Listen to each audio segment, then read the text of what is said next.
Morning everyone. Hopefully you've been finding the lessons over the last 2 days okay in reviewing some of the kinematics and the forces from the earlier chapters. Today we are starting into a new chapter which is on momentum.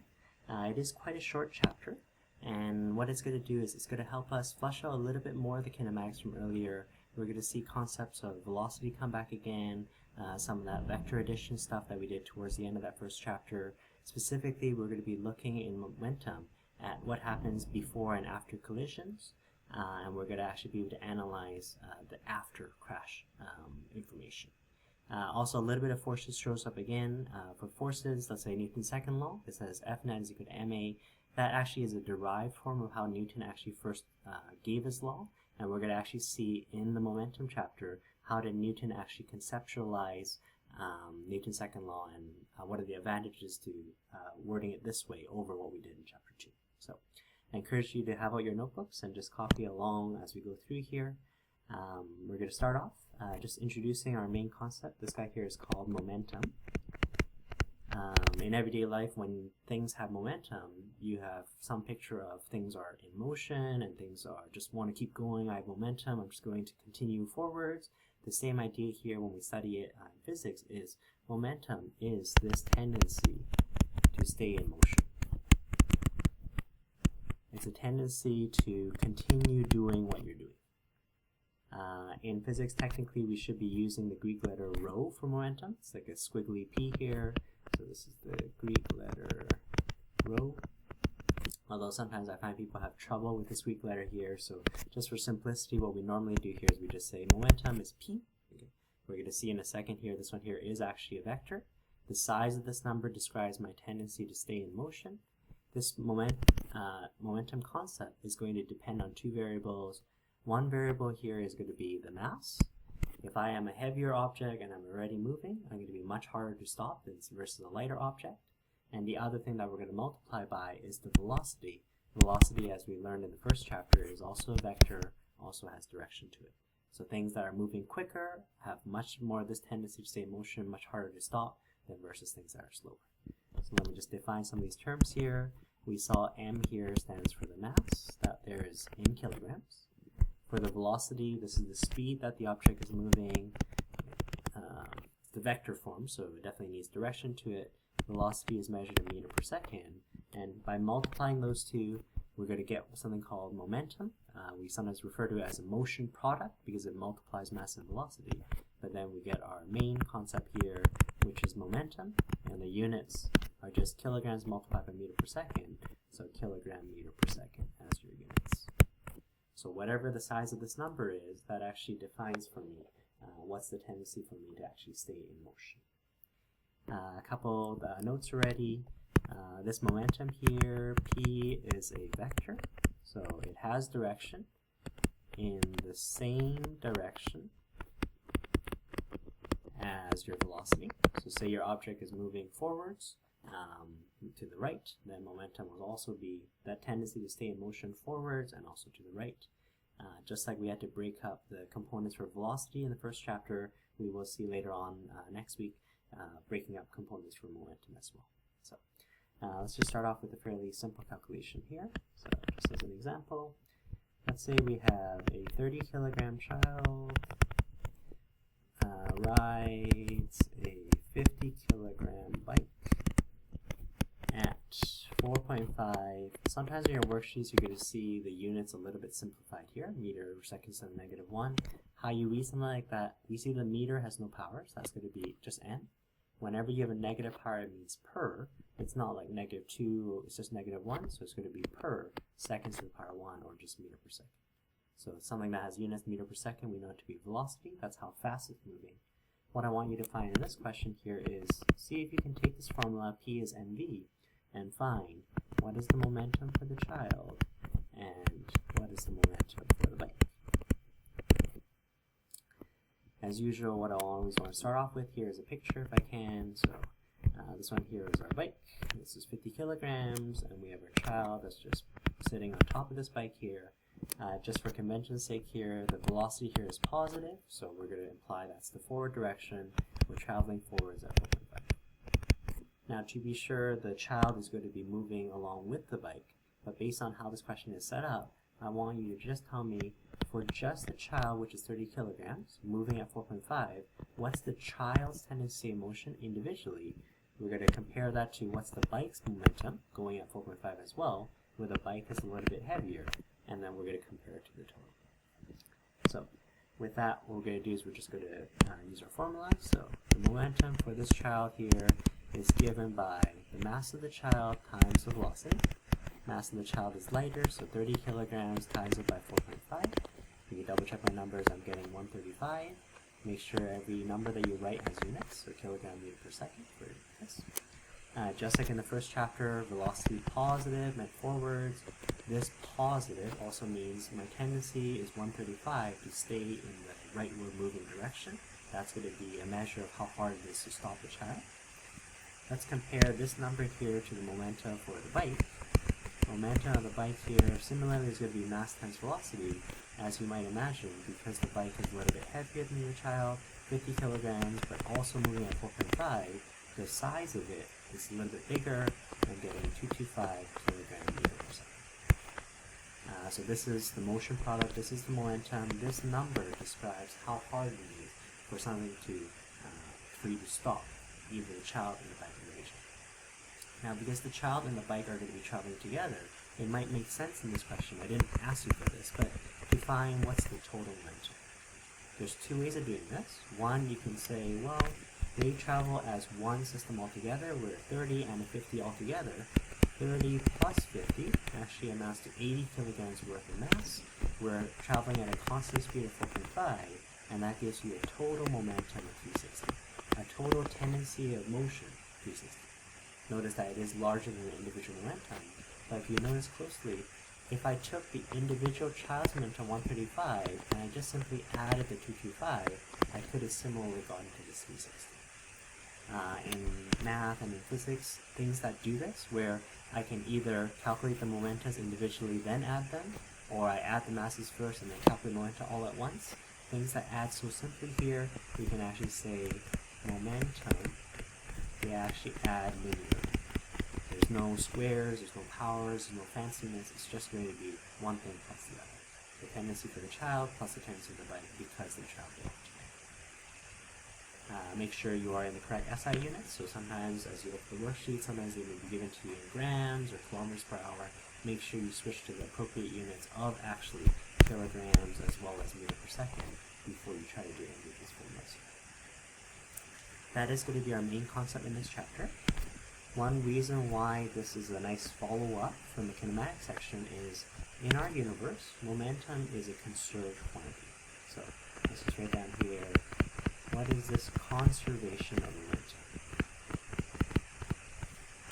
In science, there's only a few concepts that are actually conserved. You probably have heard it before, conservation of mass. The amount of material before and after always has to be the same. Or conservation of energy. Energy has to go somewhere, it can't be created or destroyed. Similarly, with this momentum concept here, if I'm going to write out this law, I would say, just like I would for energy or mass, momentum, or you can even say momenta for plural, momentum cannot be created or destroyed. So sort of the total number going into the situation is going to be the same as the total number coming off of it. But just like energy can be passed from object to object, energy has the added advantage of actually changing forms. We'll see that in the next chapter.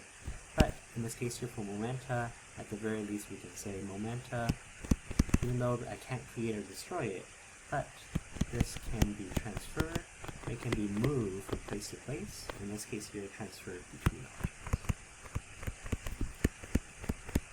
That's actually the fundamental concept we're going to be studying throughout this chapter. Basically, the physics is super easy to write. We're going to say all the momentum initial, whatever the situation is, maybe it's a car crash, all the momentum coming into the collision has to equal, it has to be conserved with all the momentum coming in. That is the physics that we need. Now, to be sure, as we start studying like one-dimensional collisions, two-dimensional collisions, we still might need to break up components, and there might be a lot of math to it. But at least physics-wise, we're just saying this momentum has to stay as a conserved quantity. So I just wanted to introduce to you sort of the two main setups we're going to see for this question. We're going to study one-dimensional collisions as a separate lesson tomorrow as well. but just a quick starter here. First style of question, we will study collision problems, so things hitting other things.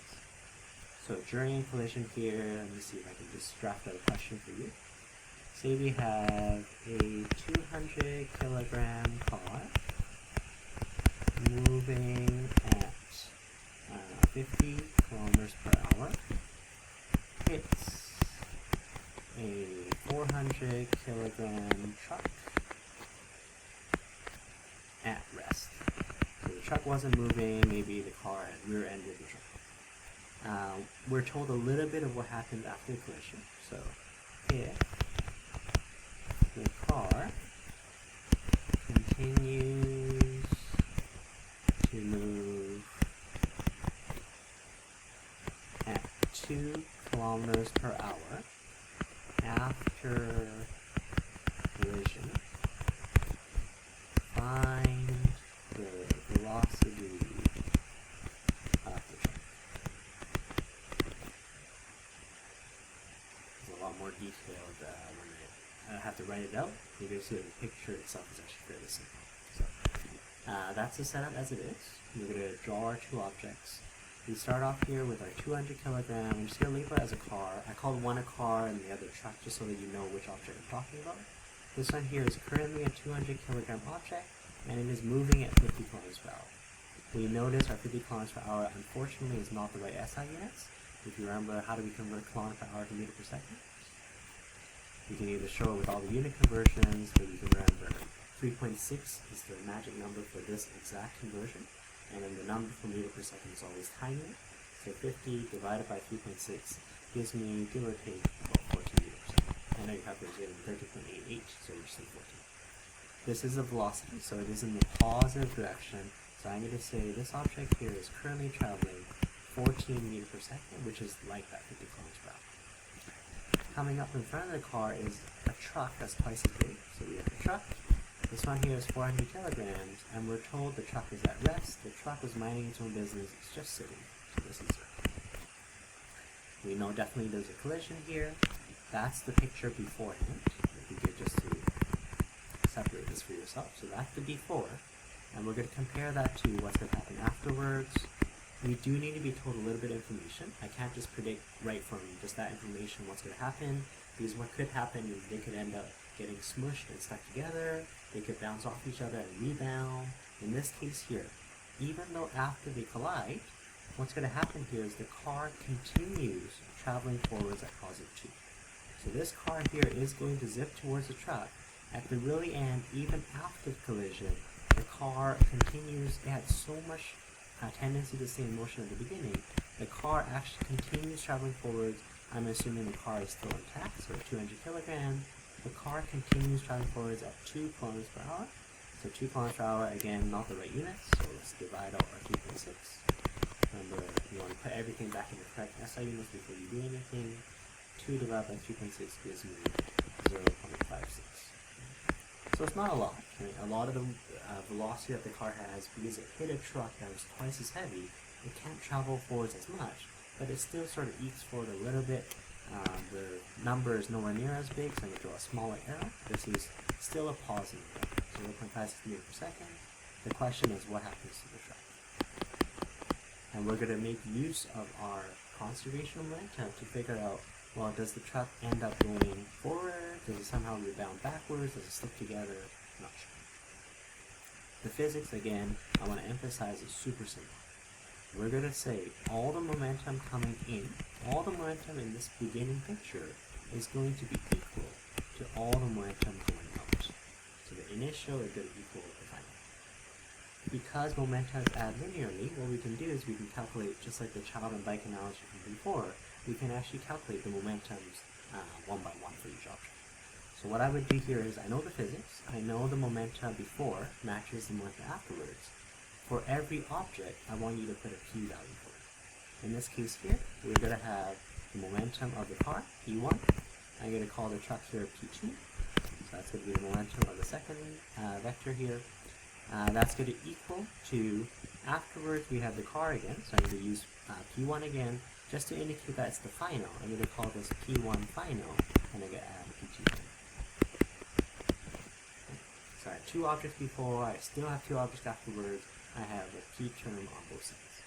In fact, what you can do, because our formula was for momenta is equal to mass times velocity, I can actually write down, well, for P1, it's the mass of the car times the velocity of the car plus m2v2, so that is for the truck.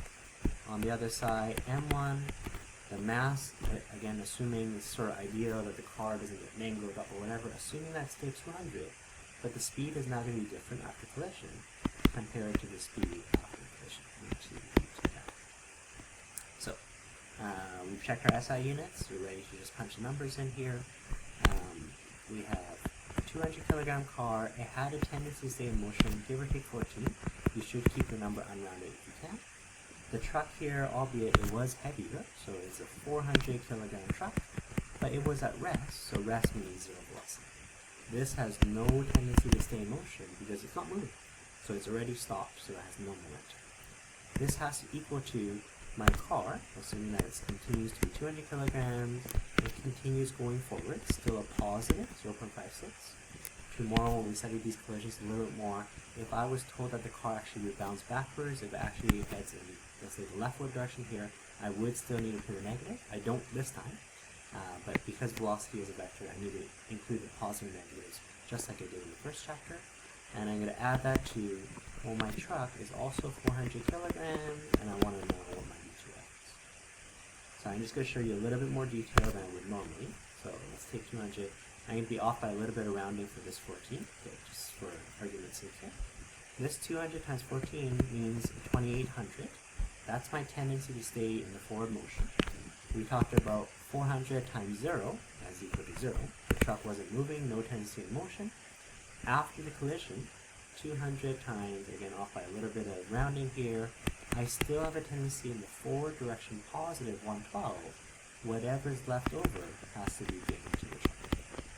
So here's how you look at this number here. Before the collision, we had two objects. The car had a tendency of 2800. Because momentum is a conserved quantity, this 2800 has to equal the total momentum. Sure, it may have moved between the car and the truck itself, but the total between these two has to also add up to 2800. Because I was told a little bit more information afterwards from the car itself after collision was only 112, that means 2800 minus 112 has been transferred to the truck. Initially the truck had no momentum to begin with. If the remaining momentum is given to the truck is much heavier, so it's much harder to start moving or even stop moving. We're going to divide out the 400 and then we can calculate for ourselves what's the velocity of the movement. So let's just work through the math here. I have 2800 that has to be conserved. We had 112 from the beginning plus 400 V2F. Just a little bit of algebra here. We're going to minus the 112. 2800 minus 112. I'm getting 2688. And then we're going to divide out the mass here. V2F 2688 divided by 400 is giving me here 6.7 meters. And because the question is worded in kilometers per hour, just to put that in context, I didn't ask you for this, but let's say I times 3.6 just to convert the units. If I can take that answer times 3.6, the truck ends up moving off at, say, 24 kilometers per hour. So because of the physics that says momentum has to be conserved, all that momentum that this car brought in is now transferred between the car still leaves with a little bit of momentum, the remaining is given to this truck that wasn't moving. Because of momentum conservation, we learned that this truck here ends up traveling forwards at 24 kilometers per hour. You'll notice it's going to be less than the 50 kilometers per hour at the beginning, right? Because it's a heavier truck. Bigger mass is much harder to move than a lighter mass of the car. So, we're going to study one-dimensional collisions a lot more in tomorrow's lesson. One thing to be really careful of, this formula is really nice. We're saying the before equals the after. But remember, it's actually momentum that's conserved. We're not saying velocity is conserved. We're not saying if your velocity was 50 before, the 50 has to be divvied up between these two. We're saying when the 50 is converted into momentum, when I actually calculate the value for tendency to stay in motion, it's that tendency before that has to be equal to the tendency afterwards. So we'll see that in the lesson as well. One last setup for today's lesson here. That was a sort of collision style problem, P in is equal to P out. The other style problem I can do here, I'm just going to call it a conservation problem. Conservation. Now to be sure, during that collision question that we just did, that also needed the formula conservation. But you're going to see in this setup here, either objects get stuck together or objects break apart. It's not necessarily going to be collision, and yet the formula is still the same. All the momentum coming in is all the momentum going out. So let me just draft for you the question here. Let's say we have a picture of a space shuttle. This space shuttle here is just sitting on the ground, heavy space shuttle, let's say it's 10,000 kilograms. Right now here, this space shuttle, let's say it's at rest, so it's not moving to begin with. Okay? As a space shuttle, once it sort of ignites its rockets and things like that, the space shuttle at some later point would end up traveling upwards. And this could be a two-dimensional problem. We could need to do components later on and all that detail, but just for simplicity, let's just go straight upwards. As a space shuttle, if you know, usually the space shuttle starts off heavier, let's say it's 10,000 kilograms. As it's propelling itself out into the atmosphere, once the fuel in these sort of gas chambers sort of get dislodged, typically what ends up happening is it ends up detaching these gas chambers, so therefore the gas chambers themselves are emptied and they end up falling off, and then the payload, the actual where the astronauts themselves are sitting or whatever we're trying to bring into space here, they actually travel in just this center capacity. It's probably going to be even less than 10,000 kilograms. So we see that it's not a collision, it's not something hitting another thing. What we have in this problem here is the space shuttle started off with 10,000. Let's put a number to this here. Let's say this one here is 6,000 kilograms. Again, this could be a much harder problem in 2 dimensions, but just for simplicity's sake right now, let's say, well, if that payload here is 6,000, we know the total of these ones here is going to be 4,000 kilograms. What if I started off as 10,000? I had no momentum to begin with, and I'm now just sort of traveling forwards, and I sort of just break off, I detach these gas chambers, I can figure out what my velocity is afterwards. Okay? So, there's a slight modification I need to do to this question. At first, you're right. If this one here is at rest, this one here has absolutely no momentum, there's no possible way that this thing here can actually start moving. So sure, it starts burning the fuel, and sure, it starts moving forwards. The before picture is actually going to be when this thing here is on the ground. The after picture is when it's in the air. So there is going to be a little bit here. Let's imagine the rocket starts firing away. The rocket is starting to move. It's going to generate some momentum based on the impulse we just see in a later lesson. And there we go. This one here is moving forwards. And what we're going to have is this one, the payload is going to end up going forwards. As we drop off the gas cylinders, I'm just going to give you a little bit more information here. Let's say the payload drops downwards at 80 meters per second. Okay, so this one here ends up just falling downwards -8. Because there's a notable before and after, we can still do the same physics. We can say momentum in equals momentum out. So P in equals P out. Sometimes they like scaring you and they start putting a sigma symbol. Remember that sigma there just means add up all the values individually. In this case here, there was no collision, but we can still say the momentum beforehand. At first, the payload and the gas cylinders, that they were just one object. I'm just going to call that M. I usually say MTVT, sort of like the total mass and the total speed we have to begin with. And afterwards, when it's flying through the air here, we do break off into 3 parts. Just for simplicity, I'm going to just call it the payload part is the M1, and let's say the combined mass of the bottom 2 thrusters here is the M2. So M1 times V1 plus M2 times V2.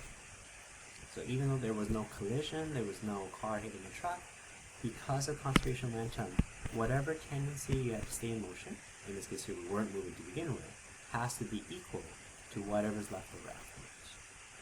So let's just plug our way through the numbers here. We will do this fully in 2D next week, but in this case here, just an introduction.